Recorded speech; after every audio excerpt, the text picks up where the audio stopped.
Good people of YouTube, I'm the Watch Idiot, and it's so awesome to see a wave of smaller dive watches coming in, especially with the arrival of the Tudor Black Bay 54 at 37 millimeters. But it costs $38.50, and at the moment it's kind of tough to get, which also means that there's risk if you haven't really worn a watch of this size before, or maybe you just don't want to pay that much for a watch like this.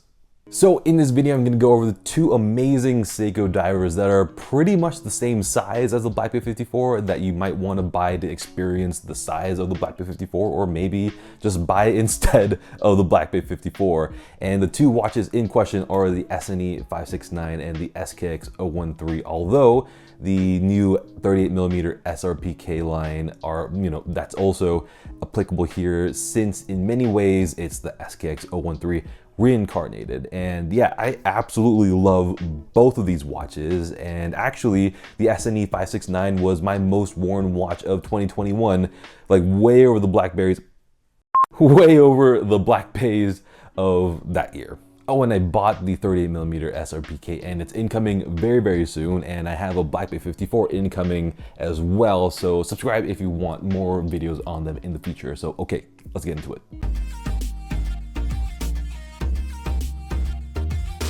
And the first watch is the SNE569, which, like I said earlier and in many videos before, is one of my favorite Seikos out there, and actually one of my favorite watches, period. But the reason why I think that this can be a really great alternative to the Black Bay 54, or a test before getting one, is because the SNE has roughly the same size and thickness as the Black Bay 54. So watches under 38mm aren't all that common, especially amongst dive watches, and that might give people some pause before just putting down all the cash for a Black Bay 54. And when I tried the Black Bay 54 on for the very first time, it wore small, and it felt small, and it kind of surprised me, even though I knew the size of it before going into it. But it definitely wasn't as much of a shock, just because I was already used to the size after having worn the SNE569 so much. And here next to the Black Bay Pro, which wears ever so slightly larger than a Black Bay 58, you can see how much smaller the SNE looks. I mean, I absolutely love the size of Black Bay 58s, and I love the smaller size of the SNE as well.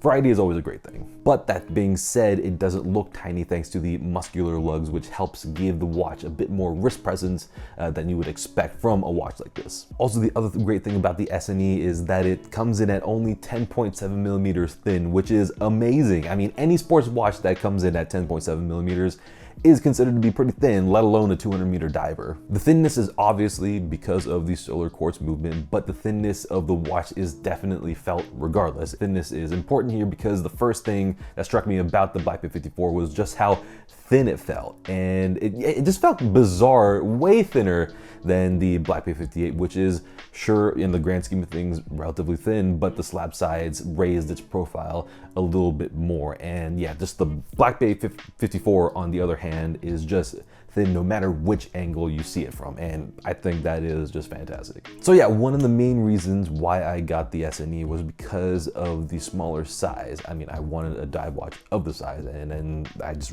really like the proportions of it on my wrist. It's really unlike any other dive watch that's out there because, well, other than the SKX013, which we'll get into, but I just like this unique experience, and that's why after wearing the Black Bay 54, I decided that I wanted it. Despite my rocky relationship with Black Bays before, there just aren't very many 37mm Swiss divers out there. But other than the amazing size, I just love the way this thing looks. I mean, I love the sunburst finish on the dial, and then the vertical brushing on the hands is really cool. I mean, it's a detail that really isn't seen very often, although it really should be much more common because it makes such a big impact on the dial and the way it reflects with the light. And of course, I just love the color gray, all gray, everything, of course. So when I saw that this was a 38mm Seiko diver with a gray bezel, it was just an instant buy, especially around the $300 to $350 mark. So yeah, it's definitely more modern looking than the Black Bay 54, but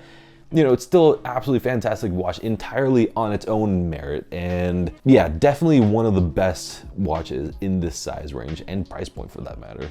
Now on to the SKX013 or the new 38mm 5KX/SRPK lineup, and most of which what I'm gonna say about the SKX will also apply to the SRPK lineup because they are just so similar. But of course I am very much aware of the big differences, especially in the specs, but we're not gonna get into that stuff in this video. So this SKX is not here necessarily because it looks like the Black Bay 54, because it really doesn't. But the big thing about this watch is that the effective size on the wrist is closest to the Black Bay 54, because while it says 38mm on paper, it does not wear like any 38mm watch I've ever worn. And the big reason for this is that the sides of the case are polished and they effectively disappear because they're just reflecting your skin. So all that's left is the bezel, and here the bezel width is only 36.8mm, which is 2mm less than the bezel of the SNE, and as a result it wears like a 37mm watch, much like the Black Bay 54, which is also 37mm. And this is basically the same way how the 42.5mm SKX doesn't wear big at all, you know, all things considered. I mean, the bezel width is only 41mm, and then obviously the lug to lug is short, but